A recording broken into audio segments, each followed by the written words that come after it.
हाँ ये सब सीखी जा सब सब सीखिके गाओ। जय जगद्गुरु शिल प्रभुपाद की जय। अज्ञानतिमिरन्धस्य ज्ञानञ्जनं शलाकयं चक्षुरुन्मीलितं येन तस्मै श्रीगुरुवे नमः। श्रीचैतन्यमनभीष्टं स्थापितं येन भूतले स्वयं रूपं कदा मह्यं ददन्ति स्वपदान्तिकम्। नमो विष्णुपादाय कृष्णपृष्ठाय भूतले श्रीमते भक्तिवेदान्त स्वामिनिति नामिने। नमस्ते सरस्वती देवे गौरवाणी प्रचारिणे निर्विशेषशून्यवादी पाश्चात्यदेशतारिणे। अग्निलाञ्चलनिवासाय नित्याय परमात्मने बलभद्र सुभद्राभ्यां श्रीजगन्नाथाय ते नमः। तमादिदेवं करुणानिधानं तमालवर्णं सहितावतारम् अपार संसार समुद्र सेतु भजामहे भागवत स्वरूपम् भजामहे भागवत स्वरूपम्। ॐ नमो भगवते वासुदेवाय। ॐ नमो भगवते वासुदेवाय। ॐ नमो भगवते वासुदेवाय। जय ग्रंथराज श्रीमद् भगवताम की, जगद्गुरु श्रील प्रभुपाद की, गौर प्रेमानंदे। हरे कृष्ण। आज आमे जगन्नाथंकर लीला विषय किसी जानिबा बा आम समस्ते जेहेतु ओडिशार लोक ओडिया लोक प्राय जगन्नाथ विषय समस्त अवगत समस्ते अल्प बहुत समस्त जानी। फिर भी आम शास्त्र अनुसार स्कंद पुराण अनुसार आम जगन्नाथ कृपारू जगन्नाथ महिमा किसी गुणगान करवा। तो जेहेतु रथयात्रा अच्छा रथयात्रा एवं जगन्नाथ अच्छा गुंडीचा मंदिर रे, तो से जगन्नाथ लीला किसी किसी शुणा। तो जगन्नाथ लीला वास्तव में शुणा और जगन्नाथ उपलब्धि करवा एत सहज कथा नुहे। तो तांकर अहितक कृपा हेले तो जन जगन्नाथ बुझीपर जगन्नाथ से तार संबंध कौन से जापर यहाँ कृष्ण को भल पाइबा चैतन्य महाप्रभु को भल पाइबा रामचंद्र महाप्रभु भल पाइबा एटा तो प्राय सहज हो पार बुझीपर तत्व को जो जगन्नाथ तत्व को बुझा हेले केवल महाप्रभुर अहितक कृपा ही आम पर माने पढ़ले आम बुझीपर ना बुझीपर ना कहीं तो ये जो आम तो राधाराणी प्रेम बा राधा गोपी मान ब्रजवासी मानकर धारारे आम कृष्ण को बुझीपर। तो कृष्ण जो वेश धारण कर माने माने कृष्णकर ये जो जो रूप महाभाव प्रकाश। तो महाभाव रे कृष्ण केमती जगन्नाथ होती। तो यहाँ को आम सहजरे बुझा एत सहज कथा नुहे कारण बुझी हबनी सहज कथा से तो साधारण व्यक्ति जगन्नाथ को कौन बोले भावुची किसी किसी लोक अच्छा ना से भावुं ये तो दारू ब्रह्म। तो दारू ब्रह्म बोले तो मैंने ज्ञान करते ना काठ ये कौन खाऊँ ना ये एत गोटे हेतुवादी दले बाहर रथयात्रा बंद कर कि ये जो सब जिनस कहीं हूँ ना ये वास्तव में ये मैंने भगवान को बुझीपारे ना कहीं आम कृष्ण को आटलिस्ट भक्ति मार्ग को गले आम भगवान को बुझीपर कृष्ण को बुझीपर किंतु भक्तिर ऊर्ध्वर को ऊर्ध्व गले जे महाभाव प्रकाश पाइब। तो महाभाव प्रकाश पाइले तो आम कौन कर जगन्नाथ को बुझीपर।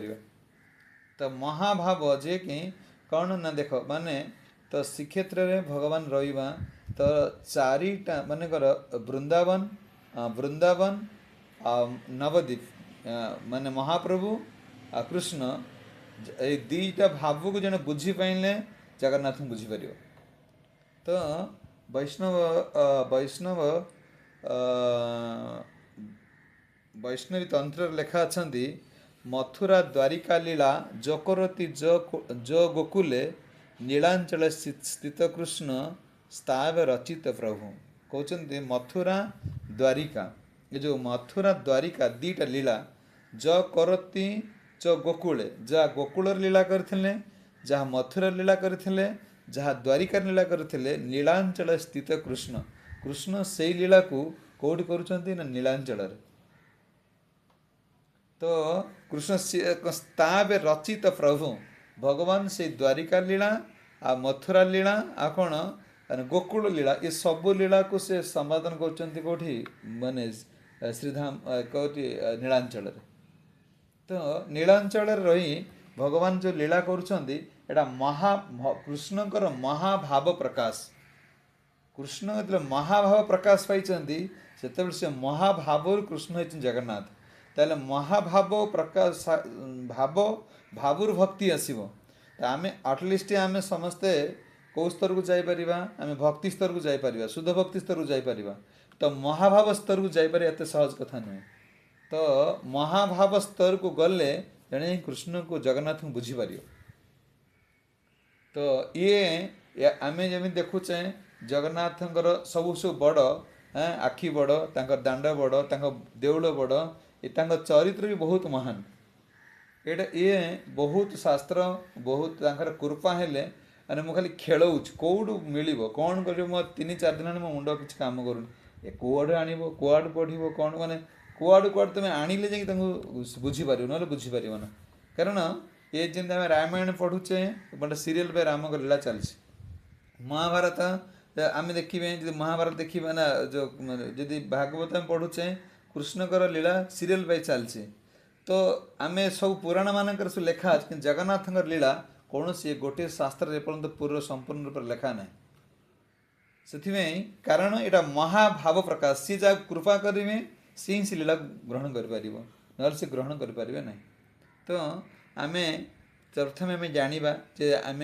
कलिजुगे आम अच्छे ये कलिजुगे जो चारिटा रहा कौन चारिटा जुग रहा चारि जुगरे चारिटा धाम रही कौ कौ जुगरे किए धाम आ क्यों जुगरे किए आराध्य देवता आ क्यों जुगरे धर्म कौन नाम कौन आ कौन भगवान किए प्रथम आम कौन कर जानिले ना प्रथम हूँ सत्यजुग सत्यजुगे कौन कर सत्य क्रुजे ध्यात विष्णु सत्यजुगे समस्त ध्यान करते विष्णु ताले से धाम कौन थी कौ ध्यान किए शिखौले ये ध्यानटा किए शिखौले ना नर नारायण जो बद्रीनाथ जो जाऊँ ना बद्रीनाथ जो होचंदी आमर जो कौन जो चारि जो धाम बद्रीनाथ होचंदी नर नारायण रूप भगवान नर नारायण रूप रे केमती ध्यान करा जे शिखौले रूपर हेड किसी नथिला रूप के पूजा कर कौटी सत्यजुग समस्ते ध्यान बेसी प्राधान्य देते ध्यान को समस्त ध्यान द्वारा भगवान कारण से बेले लक्ष वर्ष मनुष्य बंचुला हाँ से समय मनुष्यर आयुष थिला जुगर आयुष से भाया थिला से कौन कले से लोक मैंने ध्यान करते ध्यान करुले से नाम कौन थिला ना नारायण पराक्षर नारायण परावेद नारायण परामुक्ति नारायण परागति एटा हूँ कौटा कौ जुगर ना ये हूँ सत्यजुगर भगवान हेले किए ना नर नारायण आ धाम है कौटी बद्रीनाथ नाम है कौन ना नाम हूँ कौन राम नारायण परावेद नारायण पराक्षर नारायण परागति नारायण परामुक्ति यही नाम करुले ध्यान करुले बद्री नारायण को नर नारायण रूप में भगवान यहाँ शिखौले तापर आसला त्रेतया जुग कौन थी ना त्रेतया जुग आसला यज्ञ तो भगवान किए थे भगवान थे रामचंद्र महाप्रभु तो रामचंद्र महाप्रभु कौन करते से यज्ञ जमी अश्वमेध यज्ञ करते तो यज्ञ आयोजन कराला तो यज्ञ समय नाम कौन थी ना राम नारायण अनंत मुकुंद मधुसूदन कृष्ण केशव हरे वैकुंठ वामन। हाँ कौट थी कौ जुगर थिला एटा थिला त्रेतया जुगरे। त्रेतया जुगरे अच्छा त्रेतया जुगरे जो माने ये थिला कौन जोठी रामेश्वरम। त्रेतया जुगर हूँ रामेश्वरम। हाँ जो रामेश्वरम रे भगवान कहते से जो चारि धाम अच्छी धाम थिला कोटा ना त्रेतया जुगर धाम हूँ रामेश्वरम। तो रामेश्वरम रे भगवान रामचंद्र महाप्रभु किंतु परम वैष्णव शिवजींकर सेवा करते से शिखेले कौटी रामेश्वरम रे। रामेश्वरम थिला धाम। बद्रीनाथ हूँ कौन चारिधाम रे बद्रीनाथ है सत्यजुगर। त्रेतया जुगर है रामेश्वरम। सेठी भगवान कौन करते यज्ञर आयोजन करते यज्ञ रे परम वैष्णव कि सेवा करा जाए से शिवजींकर सेवा करके शिखाऊे कौटी त्रेतया जुगरे। तापर आसला द्वापर जुग। द्वापर जुगर आसला अर्चन क्रुज ध्यात विष्णु त्रेतया जतत मखे द्वापर परिचर्या। द्वापर जुगरे समस्त अर्चन वंदन करते नाम कौन थला हरे मुरारी मधुकैट भारे गोपाल गोविंद मुकुंद सारे यज्ञ से नारायण कृष्ण विष्णु निराश्रयम जगदीश रख्यम। एटा थिला कौ जुगरे एटा थिला द्वापर जुगरे। ताल द्वापर जुग धामटा कौट थिला चारि धाम भितर द्वारिका। एटा कौट करा द्वारिका रे। द्वारिका होचंदी द्वापर जुगर धाम। तापरे अर्चन भगवान अर्चन करथिले नाम एटा करथिले आ कोन करथिले ना द्वारिका रे कौन करथिले ना भगवान को समस्ते अर्चन बंदन विग्रह स्थापन करथिले। विग्रह को समस्ते घरे घरे कौन करथिले समस्ते भगवान को पूजा अर्चना करथिले। तापर आसला कलिजुग। कलिजुग रे कौन ना नाम संकीर्तन क्रुजध्यात विष्णु जतते मखे द्वापर परिचर्या कले नाम संकीर्तन। ताले कलिजुग रे कौन है ना कलिजुग रे नाम संकीर्तन। नाम संकीर्तन होचंती महामंत्र हरे कृष्ण कृष्ण कृष्ण हरे हरे हरे राम राम राम हरे हरे। ये होचंती कौन ना जुग धर्म। ये कलिजुगर ये होचंती मंत्र। ये होची माने नाम। तेबे अच्छा धाम कोटा कलिजुगर धाम कोटा कलिजुगर धाम होची पुरी। बुझिए तो ना कलिजुगर ये कलिजुगर धाम होचंती श्रीक्षेत्र पुरी। तो भगवान कौन ना दारु ब्रह्म रूप रे रहिले। भगवान ये दारु ब्रह्म रूप रहिले। तो कलिजुगर मेन है जो चारि जो जुग रहा जो कौन चारि जुगर चार्टा तीन जो आम कलिजुग छाड़ा पर जो तीन जुग रहा बद्रीनाथ रामेश्वर द्वारिका आ पुरी। तो पुरी हूँ ये तीन धाम ठार श्रेष्ठ धाम। चतुर्थ चारिटा धाम अच्छी जदि खाली श्रीक्षेत्र पुरी जाकि प्रवेश कर पुरी जगन्नाथ दर्शन कर ये पूर्ण ब्रह्म भगवान विग्रह दर्शन कर तार तीन धाम को जीवा किसी आवश्यकता ना। तीन धाम फल भी तक मिल जाव। पुरी हूँ जो चारि धाम ठारू श्रेष्ठ धाम है कौटी श्रीक्षेत्र पुरी। तेल आम जानिले कौन चारिटा जुगर ये धाम नाम आ विग्रह माने किए रहिले। तेबे एठी कौन ना आम आरंभ होते मथुरा द्वारिका लीला ज करती च गोकुले नीलांचल स्थित कृष्ण स्ताव रचित प्रभु सी। आम ये जो श्रीक्षेत्र श्री माने कौन श्रीक्षेत्र आम आज जानिबा जे श्रीक्षेत्र माने कौन। श्रीक्षेत्र श्री माने कौन श्री माने जो राधाराणी माधुर्य रसर प्रदर्शन हुए कौन ना श्रीक्षेत्र होचंदी श्रीदेवी होचंदी। श्रीदेवी होचंदी श्रीकृष्ण स्वरूप शक्ति श्रीदेवी। किंतु राधाराणी कौन ना श्रीर अर्थ सर्वलक्ष्मीमयी अंशिनी राधिका। तो राधाराणी अंश रु श्रीदेवी भूदेवी जो आम देखिले शुणुते जो द्वारिका 16,108 राणी थिले ये सब होचंती कौन ना राधाराणी सो अंश। ये कहते श्रीर अर्थ सर्वलक्ष्मीमयी अंशिनी राधिका। ये राधाराणी अंश सब होचंती कौन ना माने श्रीदेवी भूदेवी जो लक्ष्मी एम जो रोचंदी ये राधाराणी होचंती कौन ना अंश। कहते श्रीर अर्थ होचंती कौन ना श्रीक्षेत्र होचंती कौन ना श्रीक्षेत्र होचंती जो राधाराणी माधुर्य रस माधुर्य रस कहले कौन ना सबुठु उच्च स्तर रस ये प्रदान करा जाउछि कोठी श्रीक्षेत्र आम जानूले जे वृंदावन वृंदावन होचंती राधाराणीकर माधुर्यमय लीला हाँ भगवान सब माधुर्य माने मधुर लीला तो राधाराणीकर माधुर्य भाव को प्रकाश करुँच कोठी ना जगन्नाथ पुरी रे तो राधाराणीकर माधुर्य रस माने सर्व लक्ष्मी शत सहस्र लक्ष्मी हाँ कोटि कौन कोटि कोटि लक्ष्मी जो सेवा कर तो से भाव प्रकाश कर जगन्नाथ रूप में कोटि कहते ये जो आम राधाराणीकर माधुर्य रस प्रदर्शन हो कौटी कौटी ना श्रीक्षेत्र केमती माधुर्य रस ना जिते बेले भगवान कौन कले ये राधाराणीकर माधुर्य रस कौन देख कहीं रस भगवान सेठी एमती अवस्था रहिले आते लीला कर साधारण व्यक्ति कहीं जापर ना दिन तो जिते बेले कृष्ण कौटिक आसिले पर मथुरा गोप छाड़ीदे गोप छाड़ी मथुरा को आसिले तो मथुरा कौन कले ना कंस को मारिले कंस को मारला पर मथुरा जिते बेले जरासंधर कौन है उत्पात कला जरासंध आटाक कला तो जरासंध को माने जरासंधर कबलू मथुरावासी रक्षा करने भगवान कौन कले राति राति नहीं पड़े कौटी द्वारिका तो जरासंध एमान को आटाक कर तो सी समय ब्रजवासी मान ये माधुर्य राधाराणी जो माधुर्य लीला एटा टिके बुझिया टिके कष्ट हो पारे कारण उच्च स्थितिर कथा एटा माने गप गपण भाव एटा बुझी एटा एत सहज बुझी हेनी टिके ध्यान देले बुझी हे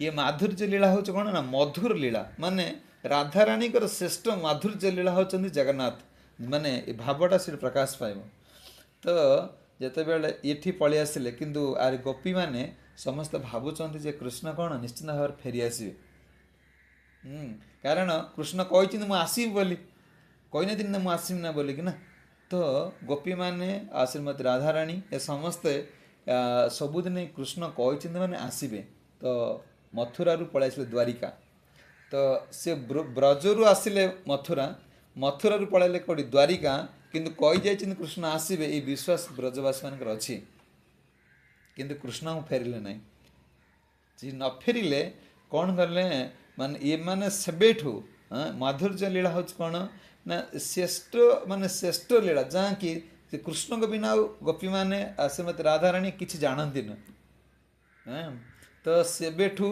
ना गोपी माने खाई ना गोपी माने अनैचंती ना माने कौन माने मत माने ब्रजरे कहारींकर रोषे हेनी जेबेठू कृष्ण ब्रज छाड़ी देइचंती तो जड़े क्वेश्चन करें तो क्वेश्चन मरी जदि सी कौन खाई ना दिन तो मरी जाते पुणी एत दिन पर्यटन रही केमती कौन हाँ ना सी एत दिन पर्यटन अच्छा जदि आम मरीचु चाहिए आम आत्महत्या करदेबू किंतु से भावुंट आम जदि मरीजु तो कृष्ण आसिक देखी तो कृष्ण मन दुख करेंगे ना कौन करेंगे सी ये जो राधा ये जो ब्रजर भावटा केमती श्रीधाम प्रकाश पाई भगवान की माधुर्य लीलाटा कौन एटा शुण किंतु एमान कहीं से पर्यंत अपेक्षा कर कृष्ण के फेरवे किंतु कृष्ण फेरिले ना तो न फेरिले तो सेते कुरुक्षेत्र को जानी चिना भगवान एठिक न आसिले भी समय आसब दिन से कुरुक्षेत्र को आसवे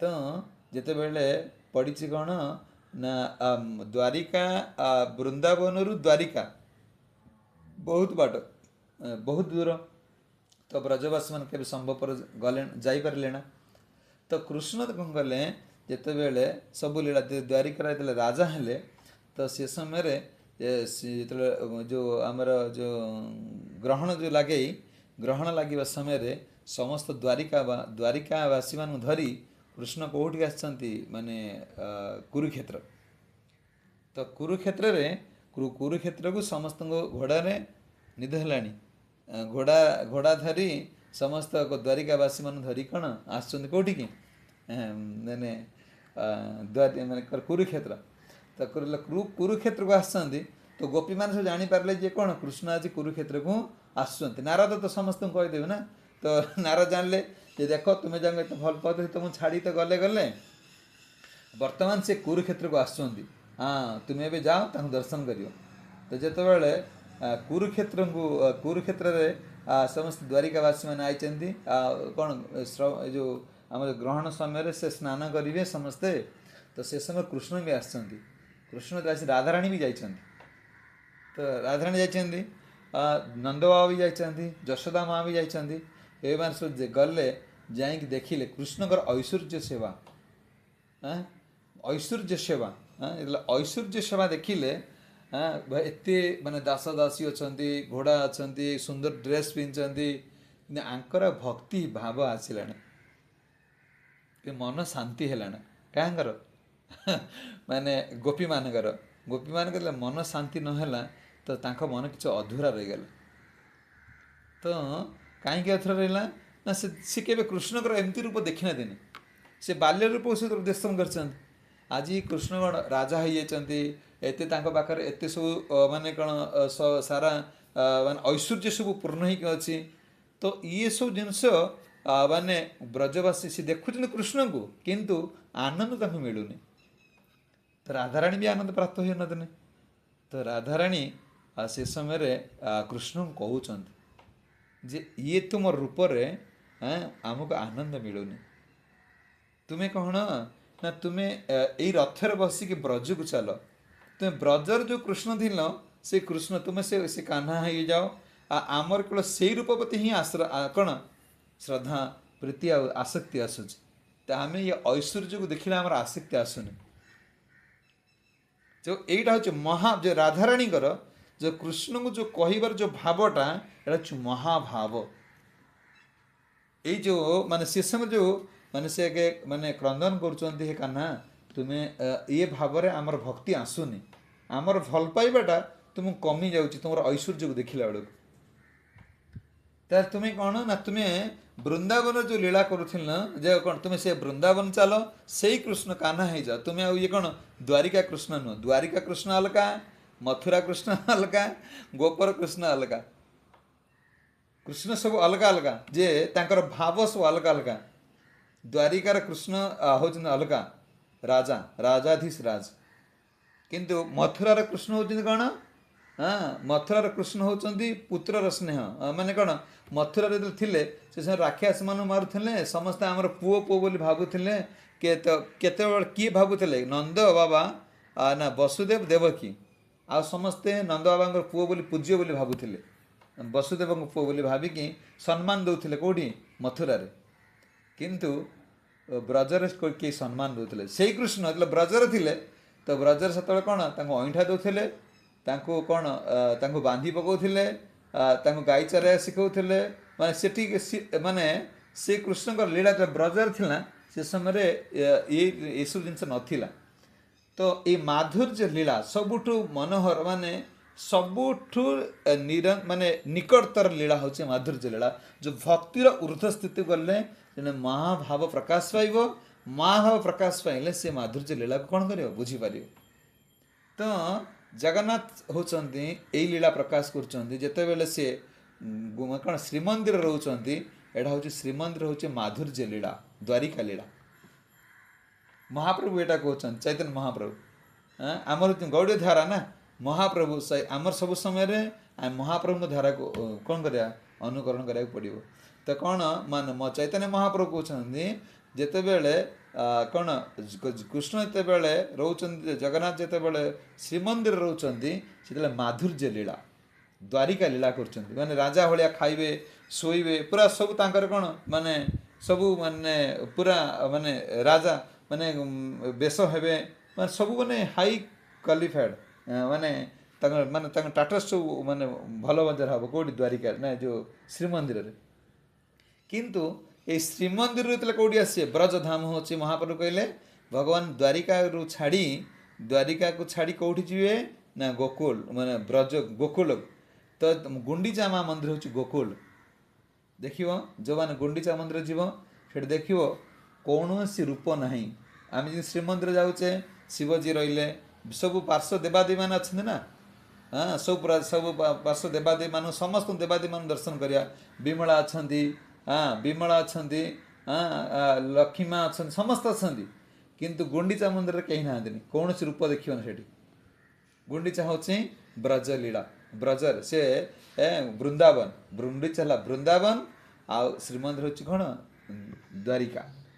ତ ଭଗବାନ ଯେତେବେଳେ ବୃନ୍ଦାବନରୁ ଆସନ୍ତି, ବୃନ୍ଦାବନ ଏକମାତ୍ର କୃଷ୍ଣ, ଆଉ କେହି କିଛି ଜାଣନ୍ତି ନା। ତ ଦେଖିବ ଯେଉଁ ଗୁଣ୍ଡିଚା ମନ୍ଦିରରେ କୌଣସି ଆଚ୍ଛା ବିମଳାଙ୍କ କତିକି ଗଲେ ଏଠି ମହାପ୍ରସାଦ ହେଉଥିଲା, ବିମଳା ମାଆଙ୍କ କତିରୁ ଶ୍ରୀମନ୍ଦିର ହେଲେ ବିମଳା ମାଆଙ୍କ କତିରୁ ଆସିଲେ ମହାପ୍ରସାଦ ହେଉଥିବା, ଆଉ ସେଠି ତ ବିମଳା ମା ନାହାନ୍ତି, କିନ୍ତୁ ମହାପ୍ରସାଦ ହେଉଛି। ବୁଝିଅଛି କହିଲେ ଏସବୁ ବ୍ରଜ ଲୀଳା ଭଗବାନ କ'ଣ କହୁଛନ୍ତି ନା ମଥୁରା ଦ୍ୱାରିକା ଲୀଳା ଜ କରତି ଜ ଗୋକୁଲେ ନୀଳାଞ୍ଚଳ ସ୍ଥିତ କୃଷ୍ଣ, କୃଷ୍ଣ ନୀଳାଞ୍ଚଳରେ ହିଁ ସେଇ ଲୀଳାଟାକୁ ହିଁ ପ୍ରକାଶ କରୁଛନ୍ତି। କ'ଣ କରୁଛନ୍ତି ନା ଏଇ ମାଧୁର୍ଯ୍ୟ ଲୀଳାକୁ ସିଏ କ'ଣ କରୁଛନ୍ତି ମାନେ ଏଇଟା ହେଉଛି ଯେତେବେଳେ ସେ ଶ୍ରୀମନ୍ଦିର ରହୁଛନ୍ତି ସେତେବେଳେ ଭଗବାନଙ୍କର ହେଉଛନ୍ତି କ'ଣ ମାଧୁର୍ଯ୍ୟମୟ ଲୀଳା, ଯେତେବେଳେ ସେ ଗୋପଳଙ୍କର ନା ଯେଉଁ ଯେତେବେଳେ ଐଶ୍ୱର୍ଯ୍ୟପୂର୍ଣ୍ଣ ଲୀଳା କେଉଁଠି ଶ୍ରୀମନ୍ଦିରରେ, ଯେତେବେଳେ ସେ ଗୁଣ୍ଡିଚା ମନ୍ଦିର ଯାଉଛନ୍ତି ସିଏ ହେଉଛନ୍ତି କ'ଣ ନା ସିଏ ହେଉଛନ୍ତି ଭଗବାନଙ୍କର କ'ଣ ବ୍ରଜଲୀଳା, ମାଧୁର୍ଯ୍ୟ ଲୀଳା। ଇଏ ହେଉଛି ଐଶ୍ୱର୍ଯ୍ୟ ଲୀଳା, ସେ ହେଲା ମାଧୁର୍ଯ୍ୟ ଲୀଳା। ତ ଏଇ ମାଧୁର୍ଯ୍ୟ ଲୀଳା ପାଇଁ ଭଗବାନ ମହାଭାବ ପ୍ରକାଶ କରିଥିଲେ। କ'ଣ ମହାଭାବ ପ୍ରକାଶ କରିଥିଲେ ନା ଯେତେବେଳେ ସେ କୃଷ୍ଣ ଜଗନ୍ନାଥ କୃଷ୍ଣ ତ ଆମେ ଦେଖୁଛେ ସୁନ୍ଦର ରୂପ, ଭଗବାନଙ୍କର କେତେ ସୁନ୍ଦର ରୂପ। ଆଚ୍ଛା ସିଏ କାହିଁକି ଏମିତି ଆଖି ତାଙ୍କର ମାନେ ଏତେ ବଡ଼ ଆଖି ହେଇଗଲା, ଆଖି ପଶିଯାଇଛି, ତାପରେ ହାତ ଦୁଇଟା, ଆଚ୍ଛା ଆମେ ସମୟ ଦେଖୁଛେ ହାତ ଦୁଇଟା ଯାହାର ହାତ ଉଳି ପଡ଼ିବ ତ ସାଇଡ୍ ହେଇକି ରହିବ ନା, ସାଇଡ୍ ହେଇକି ରହିବ, ତାର ଜଗନ୍ନାଥଙ୍କ ହାତ ଏମିତି କାହିଁ ରହିଛି, ବୁଝିହେଉଛି ତାଙ୍କର ହାତ ଏମିତି କାହିଁ ରହୁଛି, ଏମିତି ବଳରାମଙ୍କର ହାତ ଏମିତି ରହିଛି, ସୁଭଦ୍ରା ମାଙ୍କର ହାତ ନାହିଁ। ଏଇ ମାଧୁର୍ଯ୍ୟ ଲୀଳାକୁ ଭୋଗ କରିବାକୁ, ଏ ମାଧୁର୍ଯ୍ୟ ଲୀଳାର ଏତେ ଶକ୍ତି ଭଗବାନ ବିମୋହିତ ହେଇଯାଆନ୍ତି ଏ ମାଧୁର୍ଯ୍ୟ ଲୀଳାକୁ ଉପଭୋଗ କରିବାକୁ। କ'ଣ ହେଇଛି ନା ଯେତେବେଳେ କୃଷ୍ଣ ଦ୍ୱାରିକାରେ ଥିଲେ, ଏଇ ଦ୍ୱାରିକା ଲୀଳା ଆମେ ଯେଉଁ କହୁଛେ ଜନ୍ମସ୍ଥାନ କେଉଁଠି ହେଉଛନ୍ତି ସେ ତ ଗୁଣ୍ଡିଚା ମନ୍ଦିର ହେଉଛି ଭଗବାନଙ୍କର ଜନ୍ମସ୍ଥାନ। ଏ ଜନ୍ମସ୍ଥାନ କାହିଁକି ହେଲା, ଏ ମାଧୁର୍ଯ୍ୟ ଲୀଳା କ'ଣ, ଜଗନ୍ନାଥ କାହିଁକି ଏମିତି କୃଷ୍ଣ କାହିଁକି ଏଇ ରୂପ ଧାରଣ କଲେ ନା ଯେତେବେଳେ କୃଷ୍ଣ କ'ଣ କଲେ ନା ଦ୍ୱାରିକାରେ ଥିଲେ, ତ ଦ୍ୱାରିକାରେ ସବୁ ସମୟରେ ଭଗବାନ ଚିନ୍ତିତ ରୁହନ୍ତି।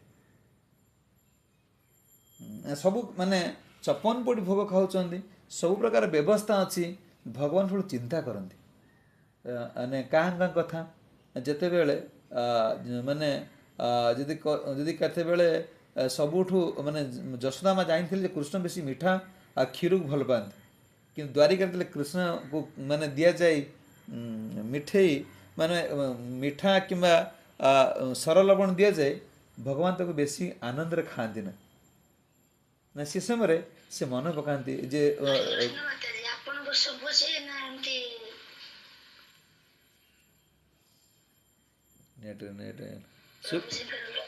ହଁ ଶୁଭିଲା କି ଏବେ ଶୁଭିଲା? ହଁ ସେ ତ ନେଟ୍ ଆମର କଟିଯାଇଛି, ମୋବାଇଲରେ ହେଉଛି ତ ସେମିତି ହେବ ଟିକେ। ହଁ ନାଇଁ ସେତେବେଳେ ଯେତେବେଳେ କୃଷ୍ଣଙ୍କୁ ମାଖନ ଆଣି ଦେବେ ଦ୍ୱାରିକାରେ, ଯେତେବେଳେ ମିଠେଇ ମାନେ ମିଠା ଆଣି ଦେବେ, ଭଗବାନ ସବୁବେଳେ ମାନେ ମନ ଦୁଃଖରେ ଖାଆନ୍ତି। କାହିଁକି ନା ସେ ସମୟରେ ମନେ ପଡ଼ିଯାଏ ବ୍ରଜ ମାନେ ଗୋପୀମାନଙ୍କ କଥା, ମାନେ ସୁଦାମା କଥା, ସୁବଳ କଥା, ଏମିତି ସମସ୍ତେ ମନେ ପକାନ୍ତି, କାରଣ ଏମାନେ ସେଇଆକୁ ଦେଖିଲେ ତାଙ୍କର କଥା ମନେ ପଡ଼େ। ସେଥିପାଇଁ ଭଗବାନ ସବୁବେଳେ ଚିନ୍ତିତ ରୁହନ୍ତି ଦ୍ୱାରିକାରେ। ଏ ଦ୍ୱାରିକାରେ ଚିନ୍ତିତ ରୁହନ୍ତି। ତ କିନ୍ତୁ ଦ୍ୱାରିକା ଲୀଳାକୁ ଦେବକୀ ମା କେବେ ଶୁଣିନଥିଲେ।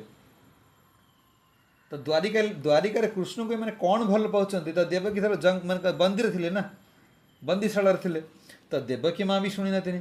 ଆଉ ଯେଉଁ କ'ଣ 16,108 ଗୋପୀ ରହିଲେ, ମାନେ କେଉଁଠି ତାଙ୍କର ମହର୍ଷି ମାନେ ଯେଉଁ ରହିଲେ, ରାଣୀ ମାନେ ରହିଲେ, ଏମାନେ ବି ବ୍ରଜଲୀଳାକୁ ଜାଣିନଥିଲେ। ତ ସମସ୍ତେ ଚିନ୍ତିତ ରୁହନ୍ତି ଯେ ଆମେ ଏତେ ପ୍ରକାର ଖାଇବା ପାଇଁ ଦେଉଛୁ, ସବୁ ପ୍ରକାର ଏତେ ବ୍ୟବସ୍ଥା କଲା ପରେ କୃଷ୍ଣ ଖୁସି କାହିଁ ହେଉନାହାନ୍ତିନି। ସେଠି ତ କିଛି ନଥିଲା। ଆରେ ସେମାନେ ସେଠି ଗାଈ ଚରାଉଥିଲେ, ବ୍ରଜରେ କୃଷ୍ଣ ଗାଈ ଚରାଉଥିଲେ।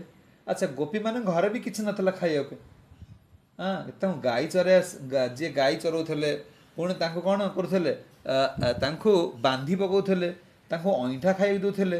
ତ ସେଠି ସେ ଏତେ ଖୁସିରେ ଥିଲେ, ତ ଏଠି ତ ଦ୍ୱାରିକାରେ ତ ସବୁ ପ୍ରକାର ବ୍ୟବସ୍ଥା ହେଇଛି, କୃଷ୍ଣ କାହିଁ ଖୁସି ହେଉନାହାନ୍ତି? କ'ଣ ହେଉଛି ତାଙ୍କର ଅସୁବିଧା? ତ ଯେତେବେଳେ ସେ ଶୋଇବେ, ଯେତେବେଳେ ଯାହା କରିବେ, ସେତେବେଳେ ରୁକ୍ମିଣୀ ସତ୍ୟଭାମା ଆଜି ଦେଖୁଥିଲେ ଖାଲି ରାଧେ ରାଧେ, ଖାଲି ରାଧେ ରାଧେ। କୃଷ୍ଣ ସୁଦାମା, ମାନେ କୃଷ୍ଣ କହୁଥିଲେ ସୁଦାମା, ସୁବଳ, ମଧୁମଙ୍ଗଳ, ଏମାନଙ୍କ କଥା ଖାଲି ଭାବୁଥିଲେ। ତ ସିଏ ଦେଖିଲେ କୃଷ୍ଣଙ୍କୁ ଆମେ ଯେତେ ସେବା କଲେ ବି ସେ ସୁଖୀ ନୁହନ୍ତି। କେଉଁ ଭଳିଆ ସୁଖୀ ନୁହନ୍ତି? ନା ବ୍ରଜରେ ଯେଉଁ ସୁଖ ପାଉଥିଲେ ଏ ଦ୍ୱାରିକାରେ ସେ ସୁଖ ପାଉନାହାନ୍ତି।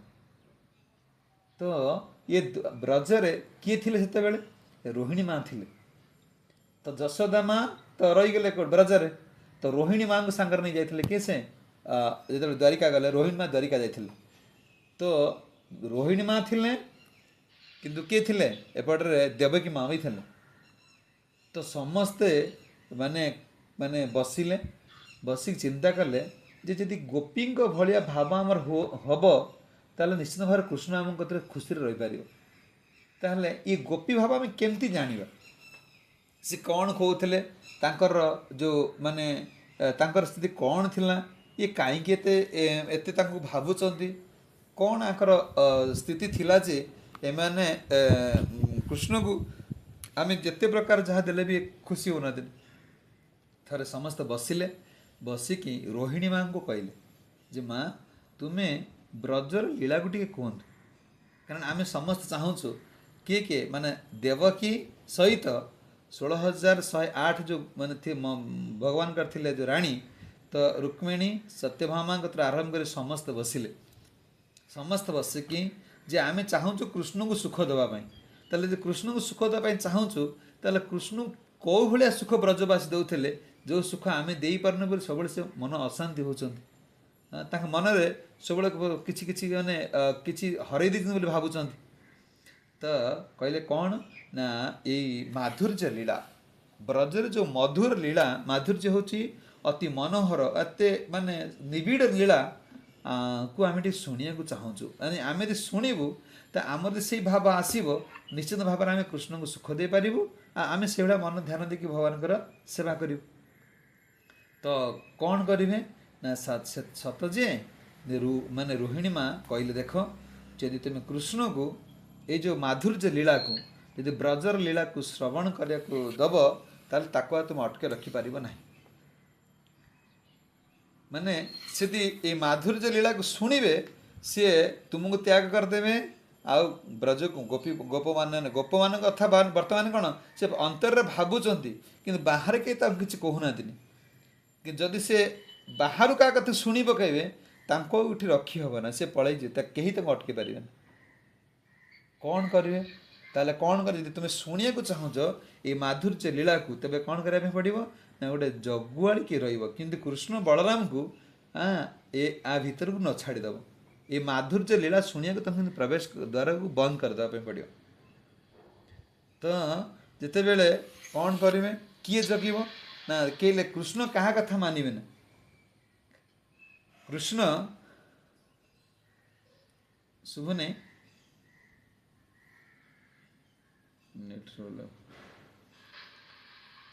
ଶୁଭିଲା?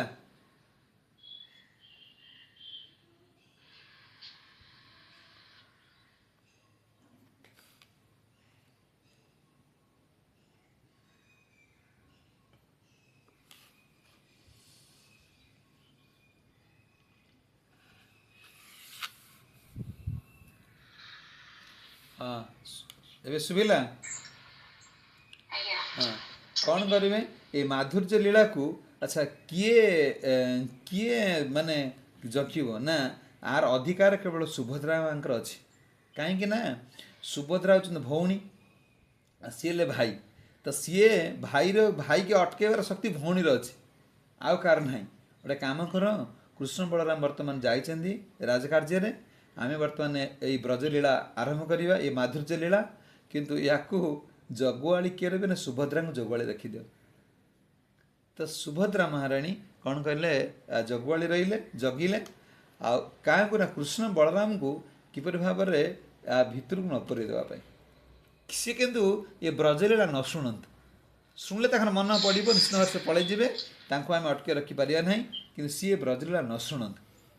कौन करेंगे तो सुभद्रा महाराणी जगिले तो रोहिणी माँ देव क्या देवकी जो कौन अष्ट जो 16,108 जो थिले तांकर महर्षि मानू राणी मानू कथा कहवा आरंभ कले ब्रजलीला आरंभ कले माधुर्य लीला कहले तेल माधुर्य लीला कहले तो से समय ये माधुर्य लीलार कथा श्रवण करू करू सुभद्रा माँ माने हाथ गोड़ सब थरिला नहीं कृष्ण को एम एत भल पाते गोपी मान ये माधुर्य लीलार एत शक्ति थिला तो सुभद्रा महाराणी कौन कले माने जमी जनकर राग हेले तार मुहर प्रकाश पाइब हाँ जनकर क्रोध आसिले क्रोधटा ता मुहर कहीदेव जी तुम मनर किसी दुख अच्छी तो मन दुख आसूची तेरे कौन कर तुम मुँह कहीदेव तुम मन दुख अच्छी कि ना मुहर हरस ना तो जिते माधुर्य लीला को श्रवण कर किए से सुभद्रा महाराणी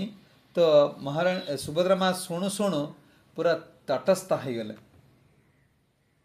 माने तांकर आखि आस्ते आस्ते आस्ते माने जमी गोटे कौन गोटे छानिया हो गले गोटे गोटे छानिया तो आखि तराड़ी देवे बुझी बुझे एमती गोटा हठात जो शुणी पकड़ माधुर्य लीला को तो सुभद्रा महाराणी कौन कौन हो हाथ गोड़ आस्ते आस्ते आस्ते आस्ते से संकोचित अवस्था को नहीं आसिले तो से समय कृष्ण कृष्ण बलराम जाइए राज्यकाल सारिकी आसिकी पहुँचले सुभद्रा कौन एमती खेंटा बस तो से समय रोहिणी माँ समस्त ये ब्रजलीला कहते माधुर्य लीला जिते शुणी पकाउछन्ति माने सुभद्रा माँ एमती अटके रखी दी हाथ देते दी गोड़ दे अटके रखिए भाई मान छाड़देवे ना तेल संकोचित करदे जे माधुर्य लीला मु कौन ये माने मोर दी भाई भी शुणु मोर दी भाई भी शुणु तो सी समय जिते बड़े एक कथा कहीदे कि माने ये चुपचाप खेटा है बसी जाइए किए सुभद्रा महाराणी तो बलराम आसी शुणुंट कौन ये कौन ता भीतर चलती कि ये शुणी पकड़े ये से लीला शुणु शुणु आंकर तटस्थ भाव हो माने कौन ये भी खेटा हो माने ता भीतर को नियम अच्छी जापरें ना हाँ माँ जगै दी तो सेठी रही से माधुर्य लीला को शुणुले तो शुणे शुणे कृष्ण आस पहुँचीगले भगवान कृष्ण आस पहुँचीगले सी भी से माधुर्य लीला को शुणिले मझीरे जी तो जगुआली थे जगुआली थी समय सुभद्रांकर डाण पट रहीगले बलराम बाम पट रहीगले किए से कृष्ण हाँ कृष्ण आसिकी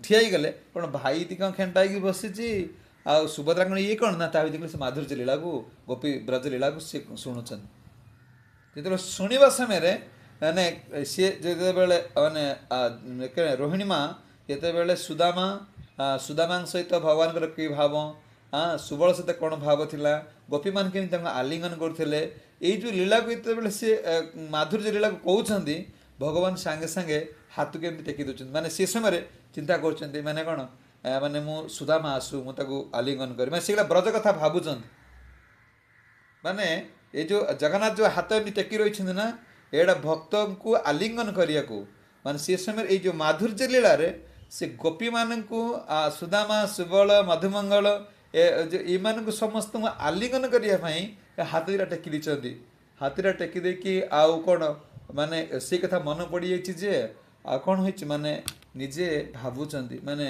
आखिर पलक पड़ूनी हाँ से ब्रज कथा भावुं कहीं मुझे भूली जाइए ब्रज कतु आसिक ये द्वारिकार ये ऐश्वर्य लीला रही मु भूली जाइए कौटी ब्रज को हाँ कौन कर से कथा भावुं ये हाथ को एमती आलिंगन कर समय मन पड़ जाइए सुदामा आसिले मुझे आलिंगन करी सुबल आसिले मुझे आलिंगन करी हाँ ये ब्रजवासी मान को आलिंगन करने भगवान एटा भावुं दी भाई एमती हाथ को आलिंगन करके कौन कर ठिया जाइए हाथ गोड़ सब माने जमी गोटे जमी कौन देख हठात तुम गोटे जिन मन पड़ज हठात शुणी पकाउ ये जिन तुम कौन कर से तुम हाथ गोड़ सब संकोचित अवस्था को पलैब माने कह मोर हाथर बल पाऊनी गोड़र बल पाऊनी यही अवस्था भगवान कौन कर माने रही जाती कौटी से धाड़ी रे गोटे धाड़ी रे यही अवस्था कौन होती भगवान रही जाती किए से कृष्ण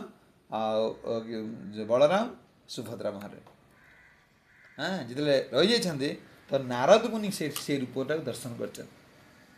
नारद मुनि आसिल तो नारद जानी नारद अच्छा कौन माने सर्वज्ञ से तो माने सब जापर सब जानी ना। तो नारद मुनि आस देखी भगवान का यही रूप।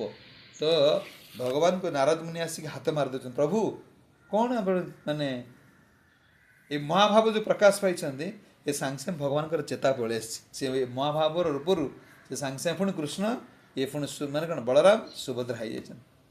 तो नारद मुनि कहते प्रभु ये जो द्वारिका आपणकर जो महाभाव म्यूट कर दियो तुलसी ये महाभाव ये महाभाव कौन ना ये महाभाव रूप आपण कली रे प्रकाश करंतु। आपण जो रूप मु देखिली एते जो मनोहर रूप यही रूप मु देखिली ना जन समाज समस्त देखंतु जे आपणकर ये मनोहर रूप ये महाभाव प्रकाश रूप जे ब्रज प्रेम पाई आपण केमती महाभाव प्रकाश कर आपणकर ये जो रूपटा ये रूप आपण जो कलिजुग आसब यापर आपण कलिजुग यही रूप को ही कौन यही रूप आप विराजमान करेंगे आई अधपतित जीव मैंने यही रूप को दर्शन करके आप कौन करेंगे से उद्धार पाइजे। तो नारद मुनिकर कथारे भगवान तथास्तु करले ठीक अच्छी। तो यही महाभाव कौन प्रकाश राधाराणीकर कृष्णकर ये महाभाव प्रकाश रूप होचुन किए से जगन्नाथ किंतु ये ब्रज लीला श्रवण करिया को जत्तेक ब्रजर लीला सबू कोठी माने लोक मैंने भावते जगन्नाथ जी कृष्ण कौन सी तुम तो इस्कनिया खाली कृष्ण को पूजा कर तुम जगन्नाथ कहीं रखुच जगन्नाथ कौन तुमर जो क्वेश्चन सब अबांतर क्वेश्चन देख चाप खेलिया मदन मोहन आसुच्च जो चाप आसिक खेलुंट कौटी चंदन यात्रा तांकर अच्छा देखिए जिते बेले भगवान शयन कखुजे जो मैंने बड़ श्रृंगार बेस दर्शन कर तो से समय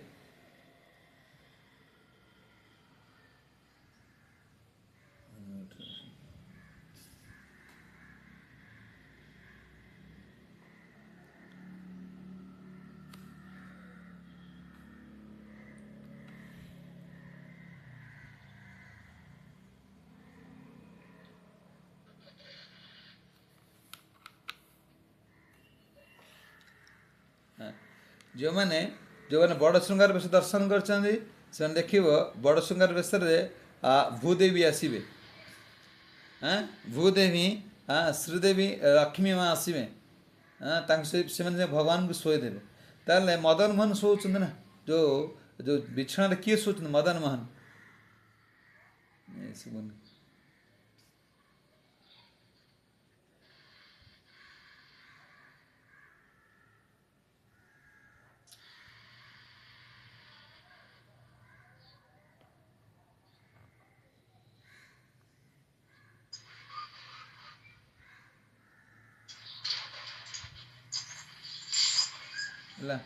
ए शुभिला हाँ मैंने कौन कहते हाँ जिते बेले जिते पूरी जगन्नाथ लीला सब कृष्णकर आम कृष्ण बलराम बेश जगन्नाथ कृष्ण बलराम बेश कहीं होती तो मदन मोहन कहीं पूजा रखा जो आसुँच चाप खेलिया मदन मोहन आसुँच मदन मोहन आसिक खेलुं मदन मोहन किए जगन्नाथ कृष्ण सी मदन मोहन आसुँच चाप खेलिया जो स्नान कौन जिते बेले आसुँच भगवान कौन चंदन यात्रा चंदन लगैकी चाप खेलुं मदन मोहन का रूप। तो भगवान ये माधुर्य लीला को प्रकाश करने किस कहले ना नारद मुनि कहले जे प्रभु ये कलिजुगर जो लोक आसुँच अधपतित एम कौन योग्यता ना ना ध्यान करें ना कौन माने जो चार्टा जो जुग रही अलग जो ध्यान यज्ञ अर्चन ये तीन टा जिनस कलिजुगर करवा एत संभवपर नुहे ताले आपण कृपा करंतु कलिजुगर ये माधुर्य लीला को कौन कर प्रकाश करंतु ये माधुर्य लीला भाव में जीव कौन उद्धार पाइज ताले जगन्नाथ सबुठ कृपा हो कौन महाप्रसाद जे प्रसाद पाइला सी कृपा आ अलग समय प्रसाद पाई कटकणा अच्छी जगन्नाथ प्रसाद महाप्रसाद ये प्रसाद द्वारा आपण कौन कर जीवर कल्याण करेंगे आपण कृपा करंतु से लक्ष्मी लक्ष्मी देवी होती कौन ना ऐश्वर्यमयी ऐश्वर्य सेवार लक्ष्मी माँ रे तो राधाराणी रे माधुर्य सेवार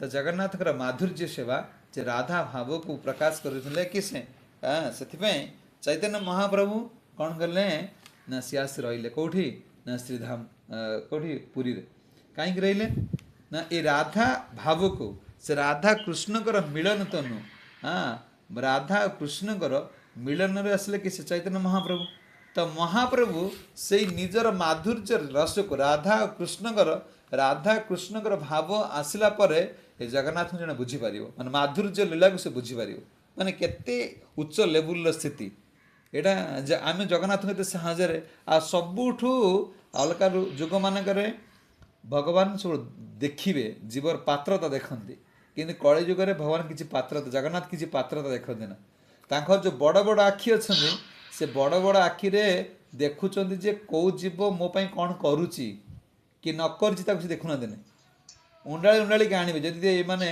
किसी किए मुंडिया मारिदे कौटी मोर प्रसाद टी सम्मान दे दूसरी मुझे उद्धार करदेवी से कलिजुगर भगवान जगन्नाथ रूप में श्रीधाम पुरी रहिले यही होचंदे ये माधुर्य लीलार प्रकाश पाई से पुरी रहिले तो ये पुरी जगन्नाथ आसिले केमती पुरी पुरी तले जुग तले सरीगला से समय केमती आसिले स्कंद पुराण रे वर्णना करा जायछंदी तो जगन्नाथंकर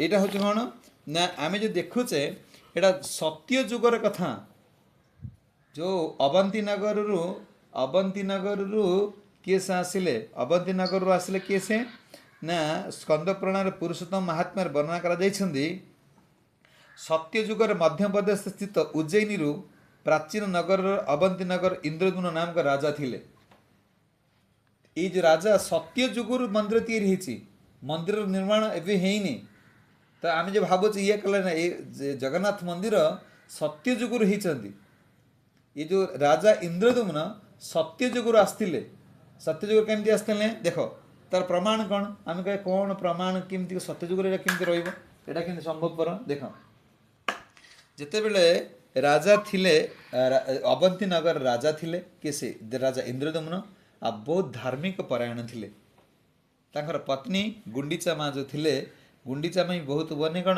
धार्मिक थिले तो से सबु समय भगवान जो अतिथि अभ्यागत मान सेवा करती से सब चाहती जे भगवान माधुर्यमय लीला जे भगवान जो माने पूरा ब्रह्म को मु साक्षात दर्शन करिया साक्षात किए आम समस्त बर्तमान समस्त इच्छा हो कौन आम मु भगवान देखती कि राजा इंद्रद्युम्न से चाहते भगवान को साक्षात दर्शन करते तो से समय जेकोसी साधु सन्त महात्मा मान जाऊले से समस्त पचारुले जे तुम्हें भगवान को दर्शन करछ कि तो से माने जहाँ विग्रह को देखती किए माने माने समस्त से पचारती किंतु कहारी को सठिक कथा पाई पारती ना जे दर्शनर जो अभिलाष जो दर्शनर जो आनंद यहाँ जो अभिलाष अच्छी जे दर्शन करथम से भाव में प्रकाश कर तो राजा इंद्रद्युम्न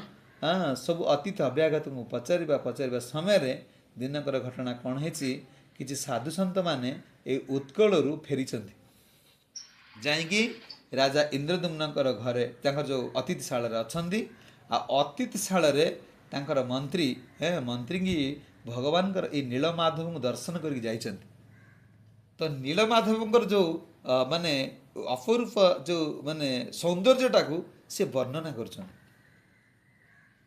जे आम ये राजा इच्छा कौन मु साक्षात ब्रह्म को परमात्मा को दर्शन करने को चाहूँ आता सेटा कौट मिल कौ साधु सन्त मैंने जानी जे ये कौन ये मिले बोले तो राजा इंद्रद्युम्न जितेबाला देखीदे ना तांकु जितेबाला विद्यापति जो माने पुरोहित थिले जो राजपुरोहित सी जाकि कहते जे राजा को देखंतु जे उत्कल एक साधु आसछंती किछि किंतु सी एक रूप रखी देखिक आसछंती माधुर्यमय लीला जो कौन माने अवंती नगर ना जो कौन उत्कल जो मैंने आसी से भगवान एत रूप को नीलमाधव बोली कहते आ नीलमाधव जो अच्छा एत सुंदर कमनीय रूप से साक्षात ब्रह्म परमात्मा। हाँ से तांको दर्शन करके आसଛନ୍ତି आपण तांकर संगलाभ करंतु से ही आपण को दर्शन करेदेवे। तो ये माने राजा को राति निद ना राजा को राति निद ना तो सका उठला बेलू से साधु मैंने पलि है साधु मैंने पलि ये देखिले जिते बड़े राजा पठेले मंत्री देख जा देखु से साधु मैंने जो अतिथि आसते से कुआड़े गले पड़े खोजिले खोजी खोजी पूरा चारिआडे व्यापीगला किंतु साधु मैंने मिलिले ना। तो आंकर खाली गोटे कथा मन थिला जे साधु मैंने कही जे नीलमाधव जो भगवान अपरूप रूप कमनीय रूप माधुर्य लीलार प्रतीक आउ कौन एत सुंदर विग्रह से नीलमाधव खाली मन रखी नीलमाधव। तापर राजा कौन कले कहले आम तो एत शुणीचे साक्षात ब्रह्म परमात्मा हूँ स्वयं नीलमाधव गोटे कम कर जे चारि दिग को सबु सेना बाहिनी की पठेदेले जे तुम्हें बुझ केउठी नीलमाधव अच्छा। तो विद्यापति थिले तांकर पुरोहित पुत्र बहुत बुद्धिमान हाँ बहुत ज्ञानवान तांको उत्कल पूर्व दिग को पठेले तुम्हें जाओ। तो सबू दिग मान को पठेदेले सी आसिले सी खोजी खोजी के किए आसिले विद्यापति पचारे नीलमाधव कौटी अच्छा।